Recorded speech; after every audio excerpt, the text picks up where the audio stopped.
This video is for educational purposes only and is based on current scientific research on metabolism and cellular biology.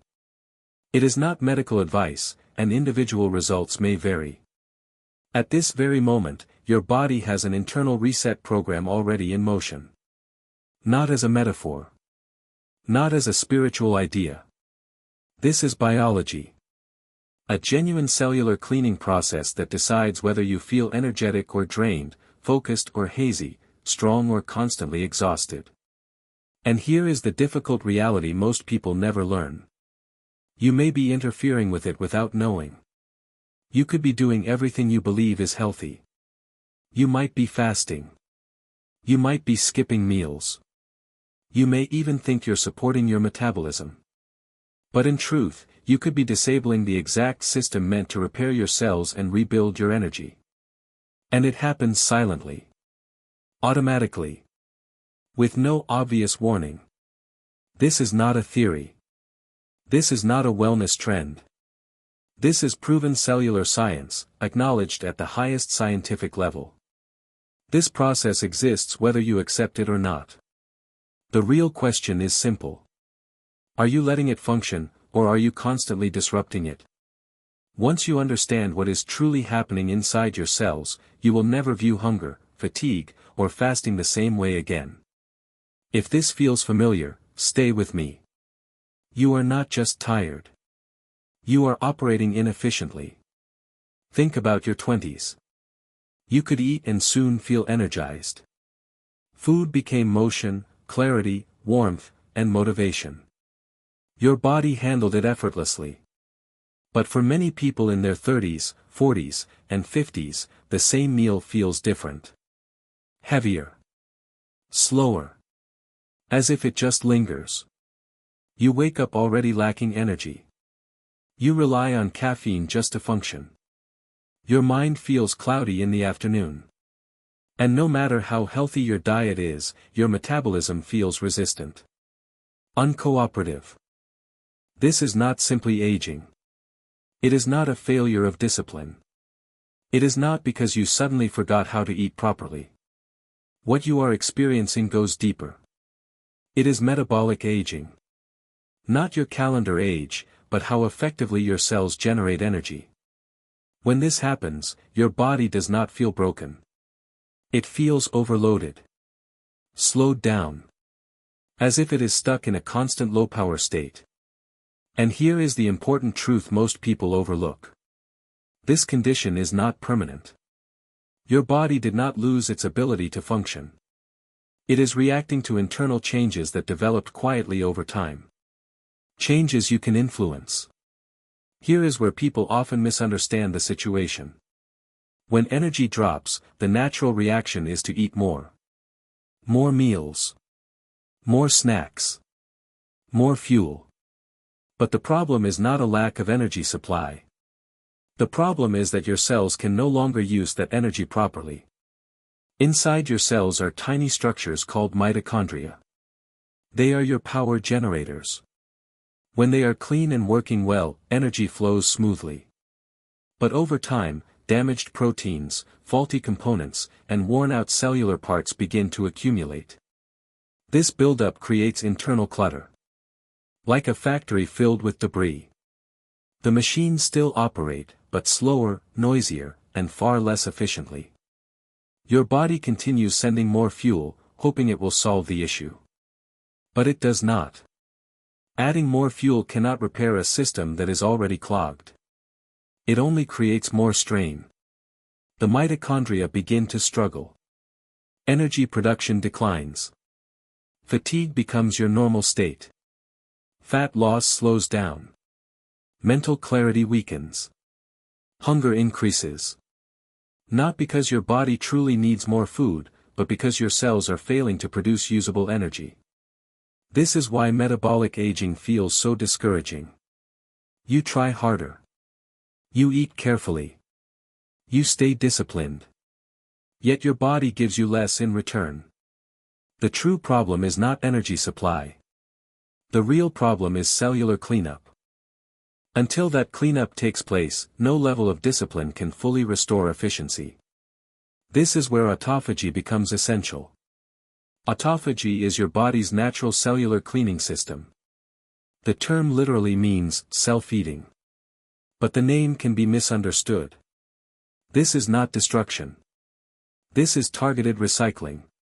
Your cells detect what is damaged, malfunctioning, or no longer useful. They break those parts down. Then they reuse the raw materials to build healthier components. Imagine a city maintenance crew. When buildings begin to decay, you don't construct new structures on unstable ground. You first remove what is broken. This is exactly what autophagy does inside your cells. It clears away damaged proteins. It removes worn-out structures. It identifies weak mitochondria so stronger, more efficient ones can replace them. When this process is active, your cells function in a clean internal environment. Energy production becomes more stable. Stored fat becomes easier to use. Inflammation decreases. Your body no longer demands constant fuel because it finally uses its existing energy efficiently. But here is the key detail most people never learn. Autophagy is not constantly active. It is not a system running at full power all the time. It depends on specific signals. And this is why it remains inactive for so many people. Autophagy does not turn on during constant abundance. It responds to scarcity. Not starvation. Simply the absence of continuous incoming fuel. And modern life rarely allows that. From the moment you wake up, you begin consuming calories. Breakfast. Coffee with calories. Snacks. Lunch. Afternoon food. Dinner. Maybe something later at night. Your body never receives a clear signal to begin cleanup. Instead, it constantly hears that fuel is always available. So repair is delayed. One of the strongest signals that suppresses autophagy is elevated insulin. Insulin is not harmful. It is essential. But insulin also signals abundance. It tells your cells, fuel is arriving. Build. Store. Expand. In this state, there is no reason to break down damaged parts or recycle old components. Cleanup gets postponed. Again and again. Over time, this delay creates buildup. Cellular waste accumulates. Mitochondria function under increasing stress. Efficiency declines quietly. Gradually. Without obvious warning at first. You do not feel broken. You simply feel off. And because this change happens slowly, most people never connect it to how frequently they eat. This is where your perspective must shift. Hunger is not a defect. It is a signal. A biological message that tells your cells the environment has changed. Not that you are in danger. Not because you are starving. But because fuel has stopped arriving long enough for efficiency to become important again. When this signal appears, your body releases ghrelin, commonly known as the hunger hormone. But ghrelin does more than trigger thoughts about food. It is also one of the signals linked to activating cellular efficiency and cleanup. When food is not immediately available, your cells adjust. They shift out of growth mode and move into optimization mode. They stop waiting for new fuel and begin using the energy already stored. That first feeling of hunger during fasting is not weakness. It is the point where your body starts reorganizing itself internally. Most people never allow this phase to finish. The moment hunger appears, they eat. They silence the signal before it can complete its job. But if you pause, even briefly, something changes. The signal rises, then fades, and your energy becomes steady. This is not willpower. This is your biology adapting. This distinction changes everything, yet almost no one is taught to see it. Not all hunger is identical. There is biological hunger, and there is appetite. One comes from your body. The other comes from your mind. True hunger is physical. You feel it in your stomach. It appears, intensifies, and then fades within about 15 to 20 minutes if you do not respond immediately. It is not accompanied by weakness, dizziness, or urgency. It is simply a signal that your internal fuel systems are activating. Appetite is different. It is persistent and demanding. It is driven by habits, stress, boredom, and routine. It does not fade quietly. It pushes you to act. Most people mistake this mental urge for a real metabolic need. When you eat to satisfy appetite, you interrupt the exact process your body was trying to begin. Once you understand this difference, fasting no longer feels like deprivation. You stop fighting your body. You start cooperating with it.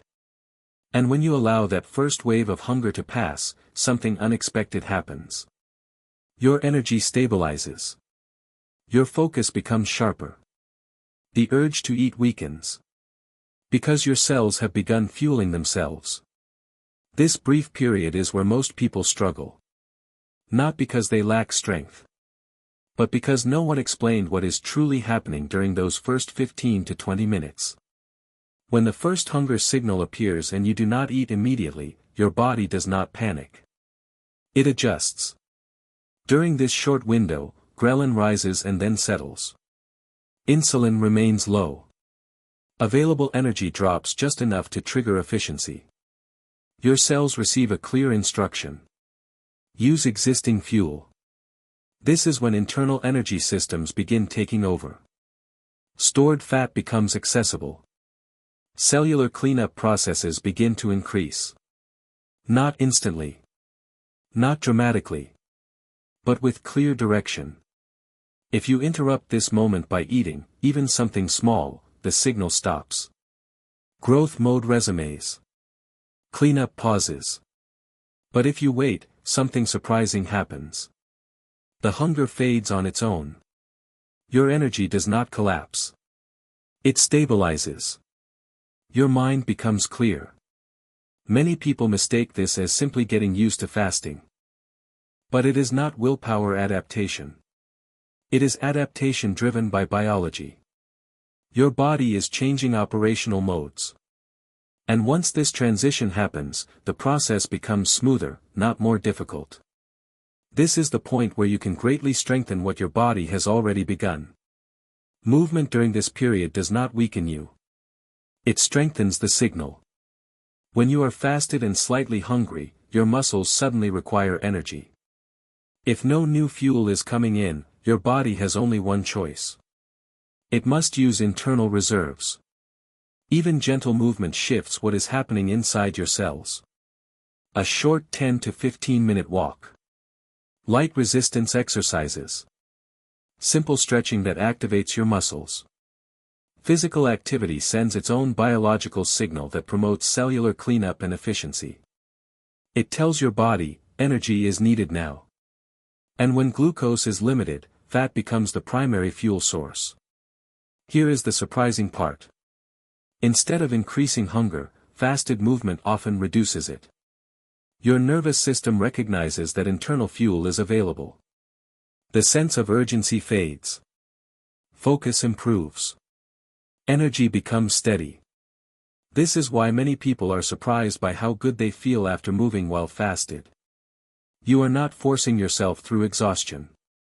You are unlocking stored energy. Now several signals are working together. Low insulin. Energy demand. Mobilization of internal fuel. When these signals align, the response becomes stronger, not slower. There is another signal that quietly strengthens everything already in motion. And most people overlook it. Heat is a biological stress signal. And in the right amount, stress stimulates repair. When your body is exposed to heat, such as a hot bath, sauna, or sustained warmth, it responds by producing heat shock proteins. These proteins guide cellular repair. They help identify damaged parts, break them down, and recycle them efficiently. Think of them as supervisors ensuring the cleanup process runs smoothly. Heat also improves blood circulation.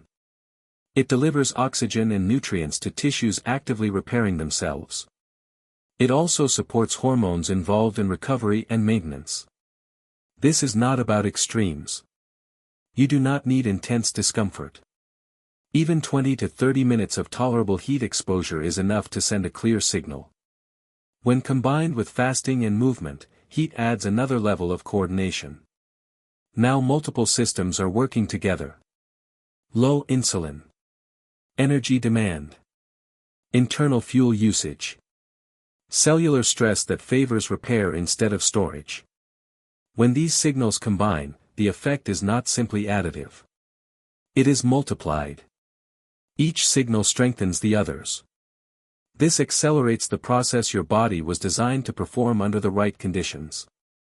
At this point, your biology is working as intended. The signals are aligned. But there is one more barrier that quietly disrupts the process. It is not metabolic. It is mental hunger. The internal voice that tells you to eat, even when your body does not truly need food. This is not weakness. This is conditioning. Years of routine eating, emotional eating, and constant food availability train your brain to expect food at certain times. The solution is not to fight this signal aggressively. The solution is to calm it while allowing the biological process to continue.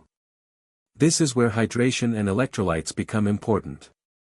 Fluids and salt provide feedback to your nervous system. They reduce the sense of urgency. They calm appetite-driven cravings while preserving metabolic signals.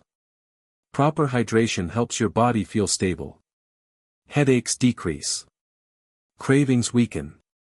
And most importantly, insulin remains low. You are not activating growth mode. You are stabilizing the system so cellular cleanup can continue. This is what makes fasting sustainable.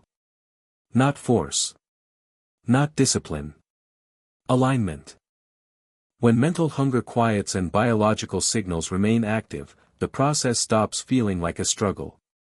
It begins to feel steady, controlled, and surprisingly natural.